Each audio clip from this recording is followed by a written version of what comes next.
Nous allons maintenant entendre la directrice du CIRE, Società Ngo, vient nous présenter quelques éléments clés du travail des personnes exilées.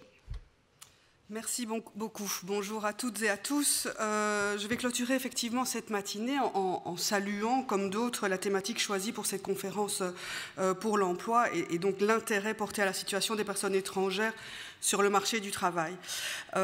Alors, mon intervention sera précédée d'un témoignage d'une personne qui s'appelle Evelyne, qui est travailleuse sans papier. Vous verrez qu'à travers son témoignage, elle aurait bien voulu être présente à mes côtés aujourd'hui, ça n'a pas été possible. On a souhaité, le CIRE et ses organisations partenaires et membres dans le combat pour la situation des travailleurs sans-papiers notamment. On a voulu illustrer la réalité du travail des sans-papiers qui n'est pas qu'une réalité de grande ville, qui peut aussi être une réalité d'une ville beaucoup plus rurale.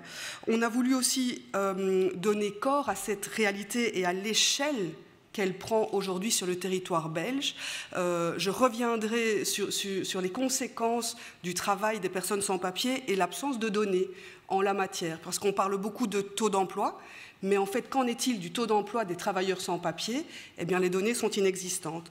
Et donc, je reprendrai la parole après le témoignage d'Evelyne. Ça n'allongera pas mon intervention, je vous rassure. Avant de commencer, je vais pousser un petit coup de gueule, parce que c'est pas la première fois que les collectifs des sans-papiers demandent à être reçus pour parler des problèmes des sans-papiers.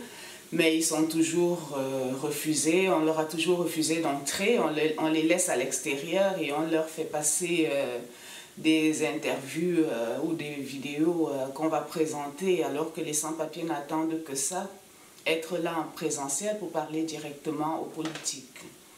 Maintenant, je suis Evelyne, je vis en Belgique depuis 11 ans, je suis maman d'un enfant de 18 ans qui a fait toutes ses études en Belgique, de la première primaire, il est en 6e secondaire maintenant.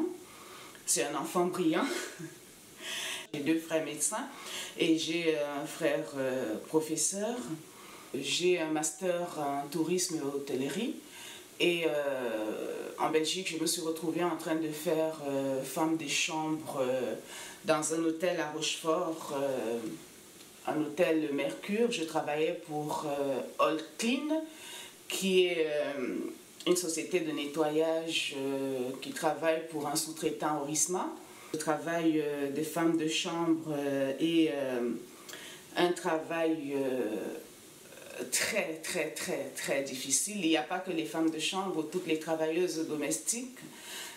C'est un travail très difficile. Quand on sort de là avec tout ce qu'on peut avoir comme problème de maladie, le mal de dos. On sort de là complètement vieilli. On travaille 12 heures, 13 heures, 14 heures, 15 heures. Moi, je me levais à 4h30 et on nous prenait à la gare de l'Ouest à Bruxelles à 6h. Et il fallait aller à Rochefort. Je sais que dans la salle, il y a le bourgmestre de Rochefort. Donc, j'ai travaillé chez vous.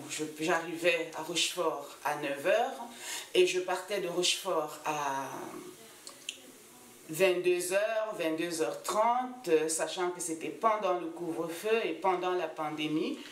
Et à cette heure-là, des fois, quand on arrivait chez nous, il y avait des filles qui n'avaient pas travaillé 10 euros. Parce que les salaires sont dérisoires, les salaires sont... On ne peut même pas appeler ça des salaires. Et le peu qu'on nous payait, il fallait le payer en plusieurs fois. Il y a des filles qui n'étaient même pas payées, même pas une seule fois.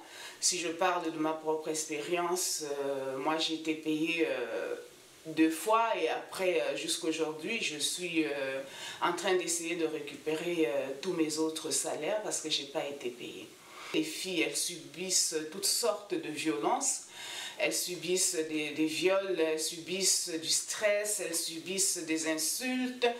Et malheureusement, elles ne peuvent pas porter plainte parce qu'elles n'ont pas le droit d'avoir, je dis elles, mais j'en fais partie, le droit d'avoir une assistance juridique. Elles n'ont pas le droit de porter plainte parce que quand elles entrent dans un commissariat pour porter plainte, elles entrent en victime et elles ressortent en détenues et des fois transférées directement au centre fermé. Il y a 150 000 travailleurs sans papier en Belgique et on sait tous que si la Belgique régularisait ses sans-papiers, ça ferait à peu près 65 millions d'euros dans les caisses de l'État belge tous les mois. Mais ils ne veulent pas parce que les patrons profitent bien de cette situation, de l'exploitation de toutes ces travailleuses domestiques, parce qu'ils savent qu'elles ne peuvent pas se plaindre. Ces femmes sont obligées de subir ce qu'elles subissent, parce que, comme elles ont l'habitude de dire, elles préfèrent avoir ces 10 euros que de n'avoir rien du tout, parce qu'elles peuvent au moins acheter un goûter à leurs enfants. Tout ça, les politiques le savent, mais personne ne nous vient en aide. Ce que les femmes espèrent, c'est qu'on leur donne leurs droits, parce qu'elles ont des droits. Il faut qu'on leur donne, par exemple, le droit de porter plainte, parce que si les femmes ont le droit de porter plainte, les employeurs les traiteront différemment.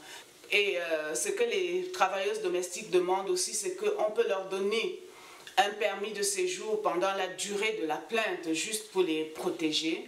Elles n'ont pas droit aux soins de santé parce que même avec la carte médicale, il y a beaucoup de soins qui ne sont pas pris en charge. Donc moi, je prends mon exemple, j'ai dû arrêter de travailler parce que quand on allait à Rochefort, on a fait un accident de circulation sur la route. Et on était une quinzaine de femmes et c'est là que je découvre que dans les 15 femmes, il y a 14 qui n'ont pas de papier, qu'elles se sont fait arrêter par la police. Moi, je me suis cachée dans la forêt parce que personne ne parle de sa situation puisque les employeurs ne demandent pas les papiers. Ils vous exploitent et c'est tout. On demande à vous, politiques, qui êtes dans la salle aujourd'hui, de faire de la problématique des personnes sans papier une priorité. C'est une main-d'œuvre prête à travailler, donner-leur juste le droit de travailler dans la dignité, parce que pour l'instant, elles travaillent dans le mépris et l'ignorance et la souffrance totale. S'il n'y a pas toutes ces personnes étrangères qui sont prêtes à travailler, il y a beaucoup de choses qui ne seront pas faites en Belgique. Merci beaucoup.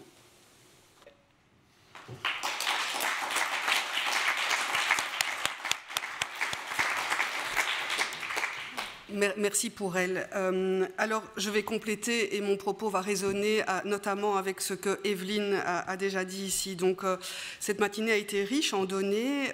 Cette matinée suit un moment de débat qui a eu lieu au Parlement fédéral en 2021 à l'occasion de l'étude de la Banque nationale consacrée à l'impact économique des migrants en Belgique et qui relevait déjà les très mauvais scores qui ont été rappelés ce matin, les très mauvais scores de la Belgique qui affichent les plus mauvaises performances en termes d'intégration des personnes étrangères, première, deuxième génération sur le marché du travail. Alors de multiples éléments, de multiples facteurs tentent d'expliquer ce mauvais résultat. On a parlé des canaux de migration, on a parlé des procédures, notamment le regroupement familial, la connaissance de la langue nationale, la reconnaissance des diplômes. C'est une matière que je vais un tout petit peu approfondir avec vous, mais il y a la rigidité du marché du travail aussi qui est largement pointée.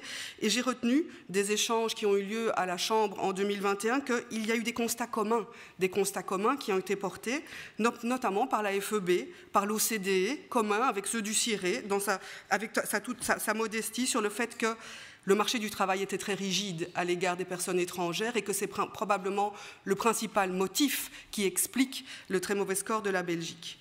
Alors, les invisibilisés du marché du travail, on les rend visibles aujourd'hui à travers le témoignage d'Evelyne, mais cela reste une invisibilité. Aujourd'hui, ni à la Banque nationale, ni dans les propos que vous avez entendus, il n'existe de données sur la part exercée par les travailleurs et travailleuses sans papier sur le marché du travail. j'ai tendance à dire que personne ne vit d'amour et d'eau fraîche, et donc qu'on le veuille ou non, ces personnes sont là, et tant qu'elles sont là, elles ne vivent pas d'amour et d'eau fraîche, elles travaillent. Mais dans quelles conditions, combien elles rapportent, combien elles pourraient rapporter, quels sont les cas d'exploitation, ce sont des données qui manquent, et nous le regrettons profondément. Alors, c'est un petit préalable, et j'aborderai la situation des travailleurs sans papier de manière un tout petit peu plus approfondie. Ici, j'aborderai dans cet ordre la situation des demandeurs d'asile, qui a déjà été un tout petit peu évoquée, la situation des personnes en ordre de séjour, donc en séjour légal, la protection des victimes d'exploitation, et je terminerai par les personnes sans papier. Alors, la presse a fait écho récemment d'un grand accord trouvé entre les entreprises de la construction et FEDASIL, donc le gouvernement fédéral, pour recruter à grande échelle des demandeurs d'asile afin qu'ils puissent répondre à des besoins économiques.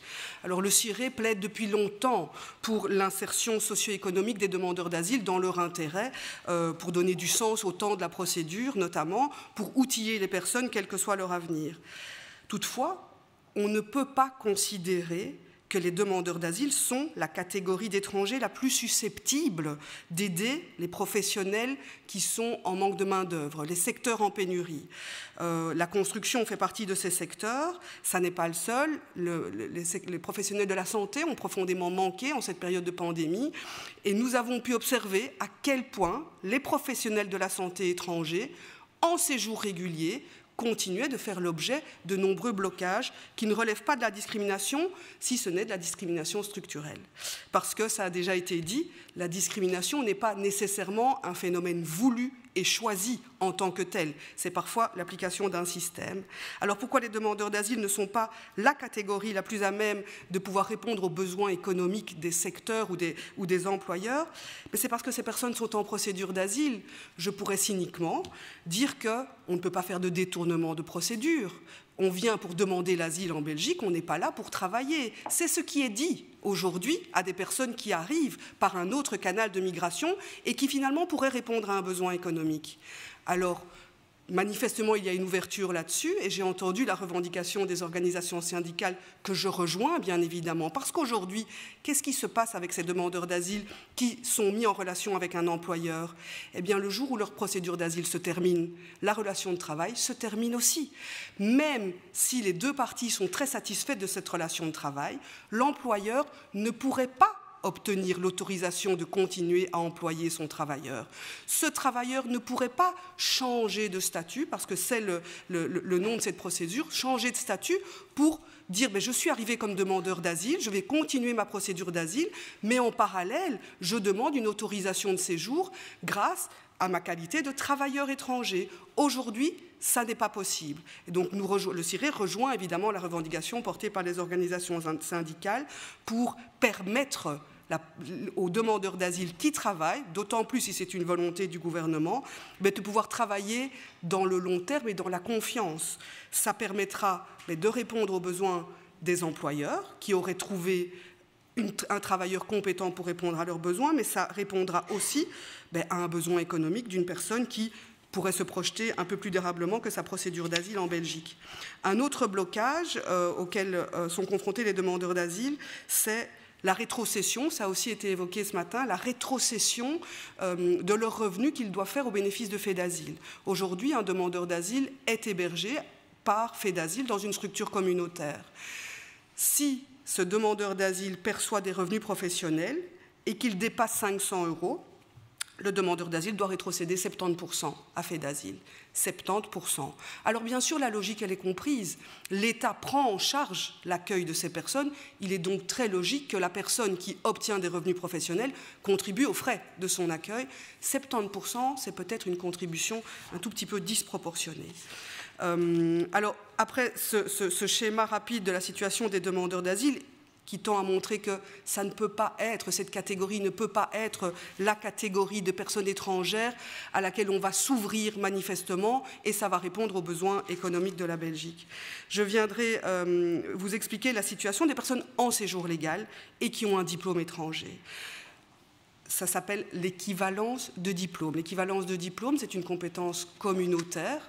Donc je ne vais pas approfondir le sujet aujourd'hui parce que nous sommes ici à l'initiative du gouvernement fédéral.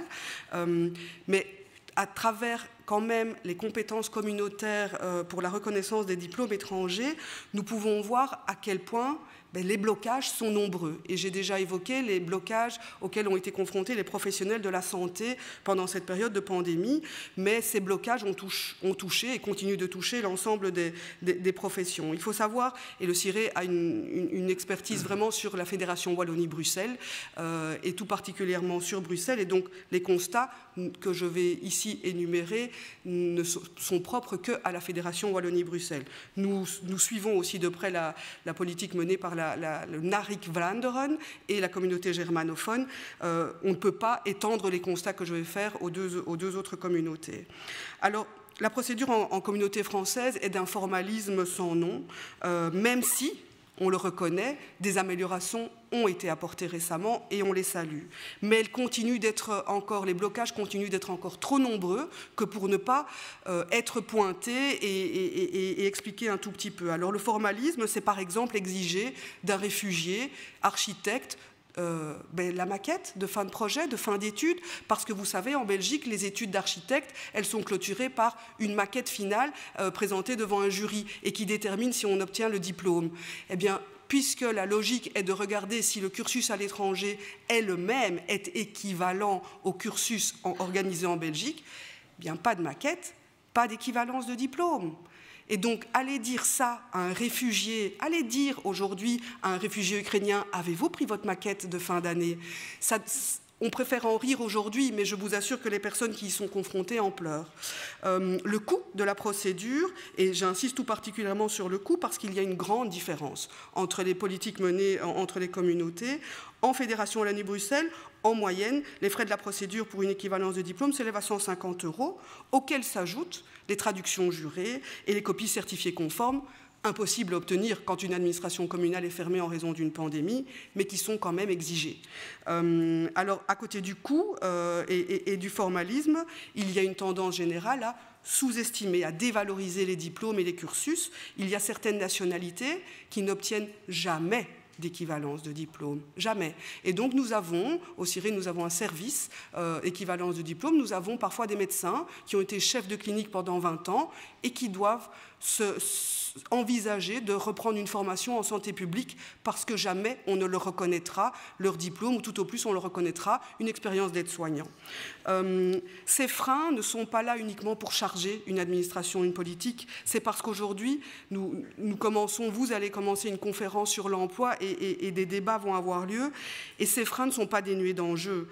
Il en va de l'intégration des personnes étrangères sur le marché du travail, il en va du sentiment d'être reconnu dans la société, ça a déjà été évoqué, il en va de la qualité du rapport qu'on peut développer en tant qu'étranger avec la société d'accueil, et puis il en va pour la société belge de la question de quelle place donne-t-on aux personnes étrangères lorsqu'elles ont un séjour légal et lorsqu'elles ont un diplôme, qu'elles amènent un diplôme étranger. La pleine participation des personnes étrangères à la société belge, c'est le sujet de cette conférence, ne peut pas évacuer cette question de l'équivalence de diplôme, même si c'est une compétence communautaire. Alors, les victimes d'exploitation, et ça a aussi été évoqué par d'autres ce matin, les victimes d'exploitation professionnelle sont malheureusement nombreuses. Evelyne l'a évoqué dans son témoignage. Les inégalités de droits pour les travailleurs étrangers, elles prennent la forme d'un accès limité au marché du travail, d'un accès limité à la santé, au logement, à la formation. Et ces inégalités, elles accroissent la vulnérabilité des travailleurs, leur dépendance éventuelle à un employeur frauduleux et l'impunité des auteurs d'abus. C'est bon pour personne, parce que les travailleurs sans papier, dans un secteur, tirent vers le bas les conditions de travail de l'ensemble, les salaires de l'ensemble, et entachent certains secteurs d'une réputation pour lesquels tous les employeurs ne peuvent pas être mis dans le même sac. La lutte contre l'exploitation doit être une priorité. C'est manifestement le cas et il ne faut pas confondre lutte contre l'exploitation avec une lutte contre les victimes d'exploitation, parce que parfois dans le débat on se perd un petit peu. Alors ça a été évoqué par ABVV ce matin. Il y a la directive sanctions 2009-52-CE, si vous voulez les précisions, qui n'a pas été transposée complètement en Belgique. Et ce qui n'a pas été transposé, c'est problématique, c'est la possibilité pour les travailleurs victimes d'exploitation de bénéficier d'un titre de séjour temporaire lorsqu'ils déposent une plainte. Et lorsqu'on ne peut pas être protégé quand on dépose une plainte, eh bien on ne dépose pas plainte. Et c'est ça le résultat. Et donc il s'agit d'une directive non transposée dans son ensemble. C'est bien une compétence fédérale.